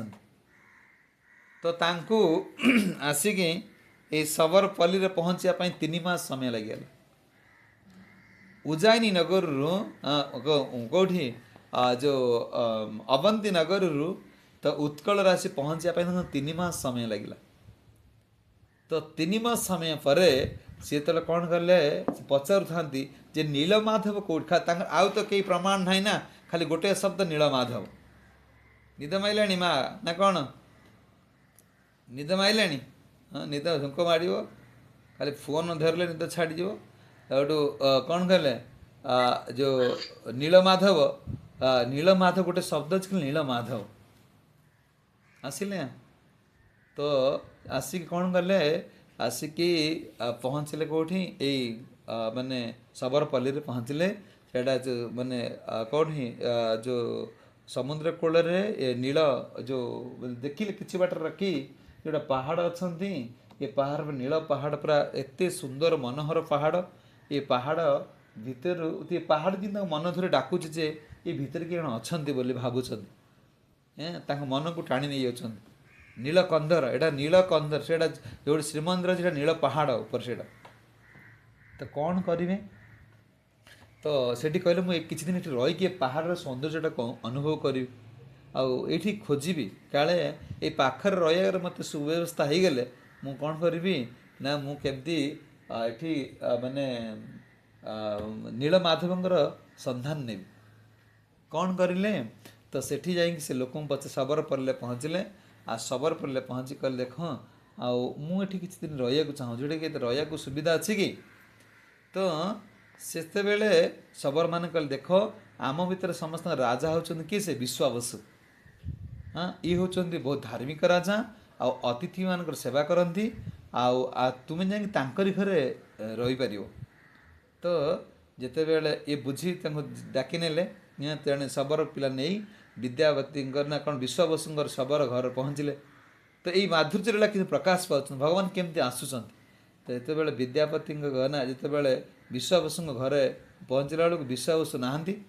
तो जाकि तार कबाट ठक ठक कर बाड़ेले तो किए से शबर पिला जो नहीं जे विद्यापति की तो तांकर कन्या किए से ललिता ललिता से कबाट खोलिले ललिता कबाट खोले देखले तो सुंदर रूप विद्यापति ये जो पंडित एत राज पुरोहित ए सुंदर देखा जाते ठीक अच्छे आमर बापा बर्तमान जाइए आसवे बापा आसला परे से व्यवस्था करदे। तो ये से रहिले कौटी रही ठिया होते विद्या जो विश्वावसु फेरिले विश्वावसु बेले नीलमाधव सेवा करके फेरिले से समय माने तांकर जो गंध आम शुणुले रूप रस गंध स्पर्श तांकर जो देहर जो महम बासुला ये बासनारू भाविले कौटी गोटा जाइकी ये भगवान सेवा कर माने विश्ववसुंकर देहर बासनार एत महमही बासुच एवं तो मुझे शुणुली जन दैतापति कथा द्वैतापति माने माता स्त्री कहते सांबादिक मैंने पचार आ तुम जो गुप्त सेवा माने तुम स्वामी मैंने कौन आस तुम कहते कहले ना ना आम कहना दिने आसे आसुच्च घर को देह एत बासुच भावु स्वयं जगन्नाथ आम घर पलि आस मैं जो कस्तु माने कौन जो चंदन कर्पूर जो माने जो कस्तूरी चंदन एटा शुद्ध लगा होत महमही बासुंट तो से भाव में जो विश्वावसु कौन कले फेरी फेरिकी एतबेले घर को जावाई चाहूँगी से समय विद्यापति विश्वावसुंकर बासना जानिले एत सुंदर बासना एत महमही कि बासुच देह तापर विद्यापति छोटू कहले देखु ना विश्वावसु कहले देखु आ मु आसिया बहुत लेट हो गला आपण मते क्षमा करदेवे जेतु अतिथि मैंने आसिक आम घर एत समय ठिया हेले आ मु व्यवस्था करदे आ मोर झील ललिता तुमर खाइबा पीवा रहीबार सब व्यवस्था भी से करदेव आ तुम सब दायित्व नब आ मु भगवान माने मु सेवार मु सकाळ 4 जीवे संध्या पर्यंत संध्यार ही फेर विद्यापति माने विश्ववसुंकर काम होची सकाळू जहाँ काम सारिकी पलैबे हाँ नीलमाधव सेवा करने नीलमाधव सेवा करी कौन करेंगे माने फेरवे राति की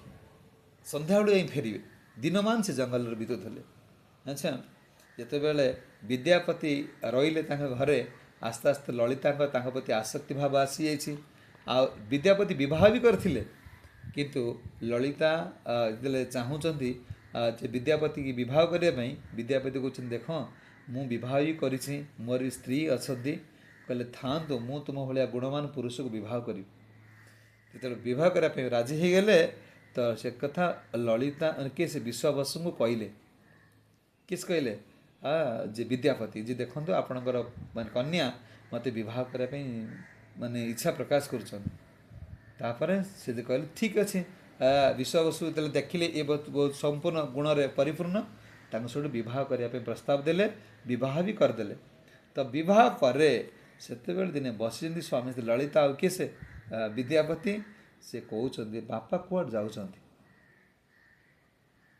बापा कुआड़ जो ना मुझे जानी बापा कुआड़ जाती कहते ठाकुर पूजा करें मुझे जानी कौन कर ना देख तुम्हें निश्चिंत बाप जदि मुझे जानी बाबा कहते मत क्या किसी ये कथा कहबू ना कहले देख तुम्हें हूँ मोर अर्धांगिनी स्वामी स्त्री कथार कौन मोर प्रति तुम एत अविश्वास कहीं तो तुम्हें मत से कथा कह तुम्हें न कहले कारण संपर्क ठीक हम ना कारण तुम भर मो प्रति सन्देह रही मोर तुम प्रति सन्देह रही कहले ठीक है जी कौच एत कथा ताल शुण बापा जाऊँ नीलमाधव सेवा करने जानीगले जे मो रहीबार ठीक मो मैं सफलता है आ निश्चित भाव में नीलमाधव को दर्शन करी कौन करें ना मु तुम गोटे बर मागुची किए कहते विद्यापति कहते ललिता को ललिते देख मोर किसी ना मुझे चाहूँगी नीलमाधव टे दर्शन करी अच्छा तेल कौन बापा मना कर तो तुम्हें बापा को यहाँ बर माग बापा यदि कहीदेवे ताल निश्चित भाव में मुझे दर्शन करी तो ललिता कहते मैंने एक तो सब जानी प्राय कि भर किसी गुप्त कथाटा अच्छे मुझे कहूँ जोटा मुझे भी शुणी कि तुम्हें किए शुणी भाई बर्थ मुझे जानी तो से कौन कले ललिता देखिले जे बापा जे आ विद्यापति मन दुख कर विद्यापति मनर सुख आने ललिता जाइकी क्या डाकू कहते जे पिता विश्वावसु कहते बापा मु चाहूँगी केमती तुम जोई टी जाइए नीलमाधव दर्शन कर विद्यापति माने विश्वास मना करदे ना ना ना काले आउ किए दर्शन कले कले अंतर्ध्यान हो मो प्रभु मु दर्शन आउ क्या करदेवी जदि न करदेव ताल मु विष खाईदेवी मु आत्महत्या करदेवी ललिता कहती मु आत्महत्या करदेवी तो मोर स्वामी जमी देखा पड़ो କିନ୍ତୁ ତ ବିଶ୍ୱବସୁ ରାଜି ହେଇଗଲେ ଯେ ଗୋଟେ ସର୍ତ୍ତ ରଖିଲେ, ଶୁଣ ଲଳିତା, ଆଉ କିନ୍ତୁ ମୁଁ କେଉଁ ବାଟରେ ଯାଉଛି, କେଉଁ କେମିତି ଆସୁଛି, କିନ୍ତୁ ସେଟା କେମିତି ବିଦ୍ୟାପତି ନ ଜାଣନ୍ତି। କ'ଣ କରିବେ ନା ବିଦ୍ୟାପତି କି ଜାଣିବେ ନା ତ। ସେଠୁ ଇଏ ଆସି କହିଲେ, ବିଦ୍ୟାପତି ଆସି କହୁଛନ୍ତି ଲଳିତାକୁ, ଦେଖ ମୁଁ ରାଜି ଯେ ମୋ ଆଖିରେ ପଟି ବନ୍ଧା ହେବ, କିନ୍ତୁ ଲଳିତା ଦେଖ, ବାପା ଯଦି କାଲି ଅପ୍ରକଟ ହେଇଯିବେ ତାହେଲେ ଠାକୁର ପୂଜା କିଏ କରିବ? ମୋତେ ତ ଯିବା ପାଇଁ ପଡ଼ିବ ନା। ତାହେଲେ ଆମେ କ'ଣ କରି, ତମେ ଗୋଟେ ପ୍ଲାନ୍ କର, ବାପା ଯଦି ଯାଉଛନ୍ତି, ହଁ ଯାଇକି ସେବା କରିକି ଆସୁଛନ୍ତି, ବାପାଙ୍କର ବାପା ଗଲା ପରେ ତାହେଲେ ଆମେ ସେଠି କେମିତି କ'ଣ ସେବା ଠାକୁର କେମିତି ପୂଜା ହେବେ? ମାନେ ଲଳିତା କହୁଛନ୍ତି, ଦେଖ ତୁମେ ଯିବା ସେମିତି ଅନ୍ଧପୁରରେ ବନ୍ଧା ହେବ, ତ ଶଗଡ଼ ଗାଡ଼ିରେ ବସେଇକି ସେ ନେବେ। ଗୋଟେ କାମ କରିତେ, ମୁଁ ସୋରିଷ ପୋଟଳା ଦେଇଦେଉଛି, ସେ ସୋରିଷକୁ ତୁମେ ଫୁଟେଇ ଫୁଟେଇ ଫୁଟେଇ ଫୁଟେଇ କ'ଣ ଯିବ, ଗୋଟେ ଗୋଟେ ପକାଇ ଯିବ। ବର୍ଷା ହେଲେ ସେ ଗଛ ହେବ, ସେ ଗଛକୁ ଦେଖିଦେଇକି ତୁମେ ଯାଇକି ସେ ଜାଗାରେ ପହଞ୍ଚିବ। ଲଳିତା ଏ ପ୍ଲାନ୍ କରିକି କ'ଣ କଲେ, ସୋରିଷ ଦେଲେ, ଆଉ କଥା ବି ଫାଇନାଲ୍ ହେଲା। ସେ କ'ଣ ପୁଟଲି ବନ୍ଧା ହେଲା। ବିଶ୍ୱାବସୁ କ'ଣ କଲେ, ବିଦ୍ୟାପତିକି ନେଇଗଲେ। ତ ବିଦ୍ୟାପତି ଯେତେବେଳେ ନେଇ ଗଲେ, ବିଦ୍ୟାପତି ନେଇକି ପହଞ୍ଚି ଦେଲେ। ପହଞ୍ଚି ଦେଲା ପରେ ଯଦି ବିଦ୍ୟାପତି ଦେଖିଦେଲେ ଭଗବାନଙ୍କର ନୀଳମାଧବ ରୂପକୁ, ତାଙ୍କର ମାନେ ଆଉ ଆନନ୍ଦର ଆଉ ମାନେ ଇଏ ରହିଲା ନା। ଏତେ ସୁନ୍ଦର କମନ ରୂପ, ମାନେ ବିଦ୍ୟାପତିଙ୍କୁ ଛାଡ଼ି ଦେଇ ବିଶ୍ୱାବସୁ କ'ଣ କଲେ, ପଳେଇଲେ। ଫୁଲ ଫଳ ସବୁ ଆଣିବେ, ଜଙ୍ଗଲକୁ ପଳେଇଲେ। ଗଲେ ତ ବିଦ୍ୟାପତି ସେଇଠି ଅନେଇଛନ୍ତି। ଗୋଟେ କାଉ କ'ଣ କରୁଛନ୍ତି, ମାନେ ବିଦ୍ୟାପତି ମନ୍ଦିରରୁ ଆସିକି, ମନ୍ଦିର ବେଢ଼ା ପାଖଟା ମାନେ ପୋଖରୀ ଅଛନ୍ତି, ଗୋଟେ କାଉ ସେ ପୋଖରୀ ଭିତରକୁ ଗଳି ପଡ଼ିଲା। ବିଦ୍ୟାପତି ଦେଖୁଛନ୍ତି ଗୋଟେ କାଉ ପୋଖରୀ ଭିତରୁ ଗଳି ପଡ଼ିଲା, ତ ସାଙ୍ଗେ ସାଙ୍ଗେ ସେ ଚତୁର୍ଭୁଜ ରୂପ ହେଇଗଲା। ଆଉ ଭଗବାନ ନିଜେ ଗରୁଡ଼ ଉପର ବାହନରେ ଆସି ସେ ଚତୁର୍ଭୁଜ ରୂପୀ କାକୁକୁ ବସେଇକି ନେଇକି ପଳେଇ ଯାଉଛନ୍ତି। ତ ଦେଖି ପକାଇଲେ ବିଦ୍ୟାପତି, କହିଲେ ଆଚ୍ଛା, ତାହେଲେ ଏଇଟା ବୋଧେ ଏଇଠୁ ଜଣେ ମରିଗଲେ ଚତୁର୍ଭୁଜ ରୂପ ଧାରଣ କରିବ ଆଉ ବୈକୁଣ୍ଠପୁର ପ୍ରାପ୍ତ ହେବ। ତ ବିଦ୍ୟାପତି ବିଶ୍ୱବସୁ ଆସିବା ପୂର୍ବରୁ ବିଦ୍ୟାପତି କ'ଣ କଲେ, ସେ ଗଛକୁ ଚଢ଼ିଲେ, ଯେଉଁ ଗଛରୁ କାକ ପଡ଼ିଥିଲେ। ବିଦ୍ୟାପତି ଚାହୁଁଛନ୍ତି ମୁଁ ଏ ଗଛରେ ଚଢ଼ିଯିବି, ଏ ଗଛରୁ ଚଢ଼ିକି ପୁଣି କ'ଣ ମାନେ ଏଇଠି ଆତ୍ମହତ୍ୟା କରିବି, ଆଉ ଭଗବାନ ବିଷ୍ଣୁ ମାନେ ଆସିକି ମୋତେ ନେଇକି ଯିବେ। ଯେତେବେଳେ ଗଛ ଉପରୁ ଚଢ଼ିଗଲେ, ଗଛ ଉପରୁ ଡେଇଁବା ସମୟରେ ତାଙ୍କୁ ଦୈବବାଣୀ ହେଲା, ଏ ବିଦ୍ୟାପତି ତୁମେ ଆତ୍ମହତ୍ୟା କର ନା, ତୁମ ପାଇଁ ବହୁତ ସେବା ଅଛି। ତୁମ ଯେଉଁ ଅବନ୍ତୀ ନଗରରୁ ଆସିଛ, ତୁମ ଉପରେ ବହୁତ କ'ଣ ମାନେ ଦାୟିତ୍ୱ ଅଛି, ଏଇଟା କରିବା ପାଇଁ ପଡ଼ିବ। ତୁମେ ଆତ୍ମହତ୍ୟା କ'ଣ କରୁଛ? ତୁମେ ଆତ୍ମହତ୍ୟା କର ନା, ତୁମର ଦାୟିତ୍ୱ ତୁଲେଇବାକୁ ପଡ଼ିବ ତୁମକୁ। ତୁମେ ଆତ୍ମହତ୍ୟା କର ନା। ତୁମେ ଏଇ ବାର୍ତ୍ତା ଯେ କାହାକୁ ଦେବ, ଇନ୍ଦ୍ରଦ୍ୟୁମ୍ନକୁ ଦେବ। ନା, ଇନ୍ଦ୍ରଦ୍ୟୁମ୍ନ ହିଁ ଏ କଥା ଶୁଣିବେ, ଆଉ ତୁମ ଅପେକ୍ଷା କରି ଇନ୍ଦ୍ରଦ୍ୟୁମ୍ନ ଅଛନ୍ତି। ତୁମେ ଏଠି ଆତ୍ମହତ୍ୟା କରିବ କ'ଣ ଉଦ୍ଧାର ପାଇଁ? ତ ବିଦ୍ୟାପତି ପୁଣି ଓହ୍ଲେଇ ପଳେଇ ଆସିଲା ପରେ ଯେତେବେଳେ କ'ଣ ଆସିଲେ, ତାପରେ ତାଙ୍କର ସେବା ସରିଲା, ପୁଣି ବିଶ୍ୱାବସୁ ଧରିକି ଆସିଲେ। ଯେତେବେଳେ ଆସିଲେ, ସେ ରାତିରେ ଶୋଇଛନ୍ତି, ନୀଳମାଧବ ସ୍ୱପ୍ନଉଛନ୍ତି କାହାଙ୍କୁ? ବିଶ୍ୱାବସୁଙ୍କୁ। ଯିଏ ବିଶ୍ୱାବସୁ, ଶୁଣ, ତୁମ କତରୁ ଯେତିକି ଦିନ ମୋର ସେବା ନେବା କଥା ହେଇଗଲା, ଏବେ ମୋର ପରମ ଭକ୍ତ ଇନ୍ଦ୍ରଦ୍ୟୁମ୍ନ ମୋର ସେବା କରିବ, ମୁଁ ଏବେ ତା ଦ୍ୱାରା ସେବା ପାଇବି। ସେଇ ସମୟରେ ସେଇଦିନ ରାତିରେ ସ୍ୱପ୍ନ ଦେଖି ଆଉ କାହା କିଛି କହୁନାହାନ୍ତି। ବିଶ୍ୱାବସୁ ଭାବୁଛନ୍ତି କ'ଣ ଭଗବାନ ମୋ ଭିତରେ ପଳେଇ ଯିବେ, ମୋ ହାତରେ ସେବା ନେବେ ନା। ତା ପରଦିନ ବିଦ୍ୟାପତି ଭାବୁଛନ୍ତି ମୁଁ କେଉଁଠି ରାଜ୍ୟକୁ ଫେରିଯିବି। ଯେତେବେଳେ ରାଜ୍ୟକୁ ଫେରିଯିବା କଥା ଶୁଣି ପକାଇଲେ, କିଏ ସେ? ବିଶ୍ୱାବସୁ ସାଙ୍ଗେ ସାଙ୍ଗେ ବିଦ୍ୟାପତି ବନ୍ଦୀ କରିଦେଲେ, ଜେଲରେ ପୁରେଇଦେଲେ। କହିଲେ ତ ନିଶ୍ଚିତ ଭାବରେ ଇଏ ଯିବ, ଇଏ ଯାଇକି ରାଜା ଇନ୍ଦ୍ରଦ୍ୟୁମ୍ନ ଆସିବ, ଆଉ ଇଏ ନିଶ୍ଚିତ ଭାବରେ କ'ଣ ନୀଳମାଧବଙ୍କୁ ନେଇଯିବ। ମୁଁ ପ୍ରଭୁଙ୍କୁ ୟାଙ୍କୁ ଛାଡ଼ିବି ନା, କେଉଁଠି? ଅବନ୍ତୀ ନଗରକୁ ଛାଡ଼ିବି ନା। ବିଦ୍ୟାପତି ଲଳିତାଙ୍କୁ କହିଲେ, ଲଳିତା, ମୁଁ ଆସିଛି, ରାଜ୍ୟକୁ ଫେରିବାର ଅଛି, ଆଉ ମୁଁ କଥା ଦେଉଛି ତୁମ ପାଖରେ ମୁଁ ସାରା ଜୀବନ ରହିବି, କିନ୍ତୁ ମୁଁ ଏ ବାର୍ତ୍ତା, ମୋତେ କିଛି ମୋର କାମ ଅଛି, ରାଜ୍ୟ କାର୍ଯ୍ୟରେ ମୁଁ ଆସିଥିଲି, ମୁଁ ରାଜାଙ୍କୁ କିଛି କଥା କହିବାର ଅଛି, ମୁଁ ଫେରିବି। ଆଉ ଏଇଟା ଯଦି ନହେବ ମୋତେ ବହୁତ ଅସୁବିଧାରେ ମୁଁ ପଡ଼ିବି।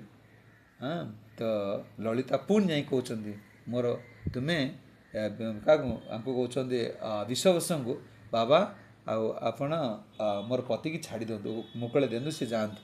से आसवे कहते आप छाड़ दिंतु तो विश्ववस्तु राजी हेले ना ये जाई इंद्रद्युम्न को आणवे इंद्रद्युम्न पुणी कौन नीलमाधव को नहीं पड़े तापर कौन कर ये पुणी कहते आप न छाड़े पुणी मोर विष पीबी मरजीबी आत्महत्या करी आ कौन करेंगे झुअर कथा शुणिक पुणी कौन कर विश्ववस्तु को ना विद्यापति छाड़ी देते विद्यापति चल चल कि पुणी 3 मास लगी जाकि पहुँचती पहुँचवा समय टाइम हो गला कार कौन काम अच्छी सब ना आम गोटे गोटे स्टेप रू पलैस आम इयर को काली आम से लीला आरंभ कर दिखते समय अच्छी ना कार पूजा फूजा कर ना शुण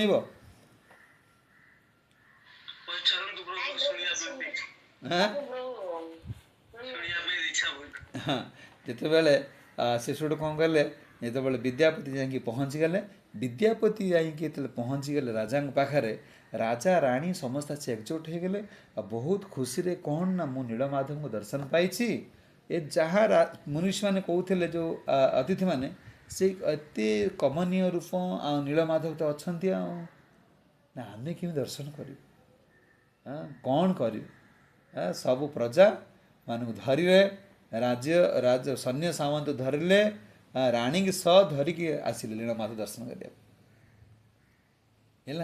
तो नीलमाधव के दर्शन करने आसिले से समय आसला बेलू आसिक बुझी तो विद्यापति बाट जानी सब नहीं आसिले आसीदे पहुँची गले पहुँचला बेलू राजा माने तो विश्ववस्तु राजा मना करदे ना दर्शन देले ना तो राजा इंद्रद्युम्न विश्ववस्तु ही बंदी करदे माने जो सबर पलि सबू जगार बंदी कर रखिले जे कौ ठाकुर रखी आम कौन आम दर्शन करूँ तो तापर विद्यापति देखिले जो सोरिष पकई पकई जाते से गछ उठी जा हलदिया फूल सुरसर हो गला तो ये समस्त जाकि चल चली पहुँचले कौटी पहाड़ नीलगिरी पहाड़ उपर पहुँचला बेलू भगवान अंतर्ध्यान हो गले अंतर्ध्यान हो गले तो ये देखी विद्यापति देखी नीलमाधव ये थे सोड़ू बेले अंतर्ध्यान हो गले तो राजा इंद्रद्युम्न कहले मु आत्महत्या करदेवी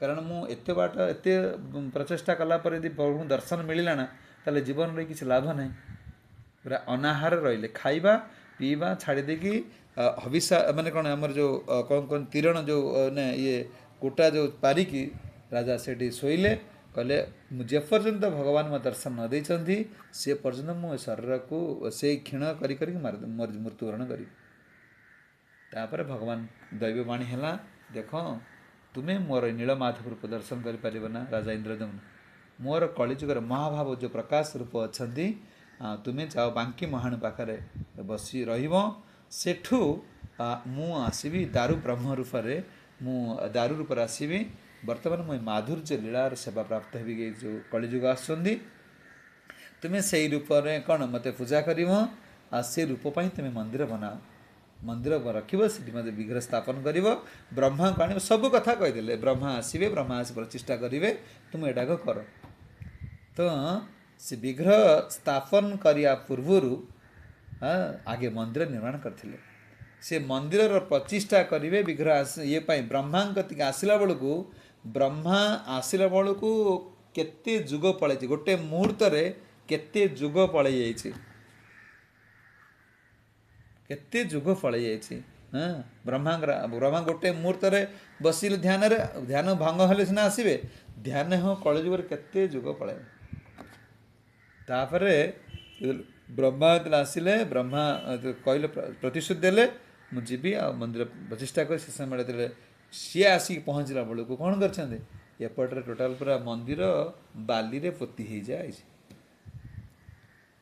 बाली रे पोती हो जाए से बाली रे मंदिर देखा जाऊनी किंतु से समय रे गालू माधव जो राजा थिले से राजा कौन करते से पटे घोड़ा नहीं जीवा समय से घोड़ार टापू बाजीगला से माटी रे बाली रे माटी रे बाजीगला घोड़ा पड़गला तापर राजा देखिले कहीं घोड़ा पड़गला देखला ये नीलचक्र जो माने जो आमर चक्र अच्छा ये चक्र मुन घोड़ार टापुर बसी जाता तापर से खोलिले राजा सैन्य मान देखी खोलिले खोलला विराट विशाल काय मंदिर सब बाली सब बाहर करदे पूरा टोटाल श्रीमंदिर बाली रे पोती हो जाता केते जुग पलि आसला बेलू बाली सब पोती हो मंदिर हाँ तापर यही जो जन्मवादी हूँ कौन ना ये जो रूप देखी जो ज्येष्ठ पूर्णिमा जन्मदिन कह ज्येष्ठ पूर्णिमा को स्नान पूर्णिमा दिन ही यही रूप नारद मुनि देखी से रूप प्रकट हेले बेले कौटी से गुंडीचा मंदिर में द्वारब्रह्म आरंभ कले से दिन से जन्मदिन यही दिन में यही रूप को दर्शन कर रूप प्रकट हो से रूप को अभिषेक कराई से स्नान पूर्णिमा अभिषेक कराती यही रूप को से दर्शन करते से रूप अभिषेक कराते है तापर से रूप भगवान कौन कले राजा सी राजा गालु माधव जो कहले ना मुझे मंदिर तैयारी करिछि तापर ब्रह्मा आसिले ब्रह्मा आसी पचारे गालु माधव कहले मु तैयारी करछि तापर भृषंड काक जे त्रेतया जुगगोत्र आरंभ करके रही रामकर गुणगान कर तो भृषंड काक प्रमाण देले जे ये मंदिर निर्माण कर राजा इंद्रदम्न तो प्रमाण दे कि जो रोहिणी कुंड ना जो रोहिणी कुंड अच्छा परिक्रमा करने समय तो रोहिणी कुंड रे झास देदेले से चतुर्भुज रूप धारण करके पलैले कौटी वैकुंठपुर से गालु माधव राजा मिछ कही मंदिर बाहर रखागला गालु कथा कही गालु मार ना है गालु माधव तापर राजा इंद्रदम्न ये विग्रह बांकीमणि पाखे पुणी बसिले तो दारू जो आसिले से दारू का किए उठे पारे ना तो भगवान पुणी शून्यवाणी कहले तुम्हें जाओ तो सबरी सबर पल्ली जो सब मैंने अच्छा विश्ववसुंकर वंशधर तो से आण से मैंने छुईले जाकि मु दारू से दारू नहीं पारि केवल शक्ति अच्छे तो से आसिले आसने कि विग्रह कौन आणिकी केते सब वर्ष मैंने कारीगर आसिले तैयारी करने आसला समय किए से आसिले कौ कारीगर आसते शुभलक्ष्मी जगन्नाथ कौ कारीगर तैयारी करते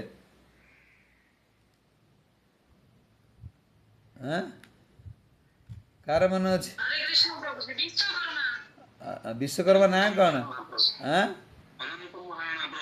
अनंत महाराणा है से विश्व अनंत महाराणा आसिले से निजे से कृष्ण जगन्नाथ निजे सी कहले मोर शर्त अच्छी से जेते जन आसिले तैयारी करने समस्त बार्सी कार कुल्हाड़ी सब भांगीगला कई तैयारी कर ना हाँ विश्व महाराणा जो कौन ना ये जो ना अनंत महाराणा आसिले कहले मु तैयारी करी मोर शर्त 21 दिन पर्यंत कौन कई माने ता भितर खोलिबे ना सब व्यवस्था करदे मु ता भितर रही मोर सेवा करी तो से तारी भीतर रही सेवा करले किंतु गुंडीचा महाराणी सबुदिन आसिक कान पार जाती ठक ठक ठक ठक शुभे 15 दिन 14 दिन ये हो ठक ठक ठक ठक कौन कि शुभुनि हाँ से समय कौन देख तुम जड़े एत बड़ ददरा कौन जो मिस्त्री की पूरे थल काले से मरजीव कौन कर हाँ से मरीगला पुणी आमर सब दोष लगे सब कौन कले विद्यापति के ना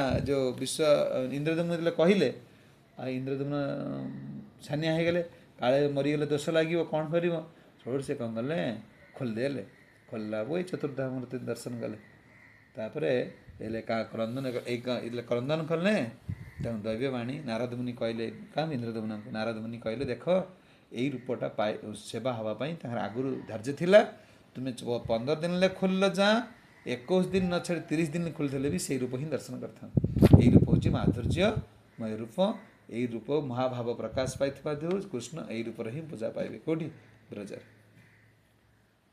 कह पुरी धाम से भगवान ये कौन तर यही माधुर्य लीला रूप होती श्री जगन्नाथ बलदेव सुभद्रा महाराज जय जगन्नाथ महाप्रभु की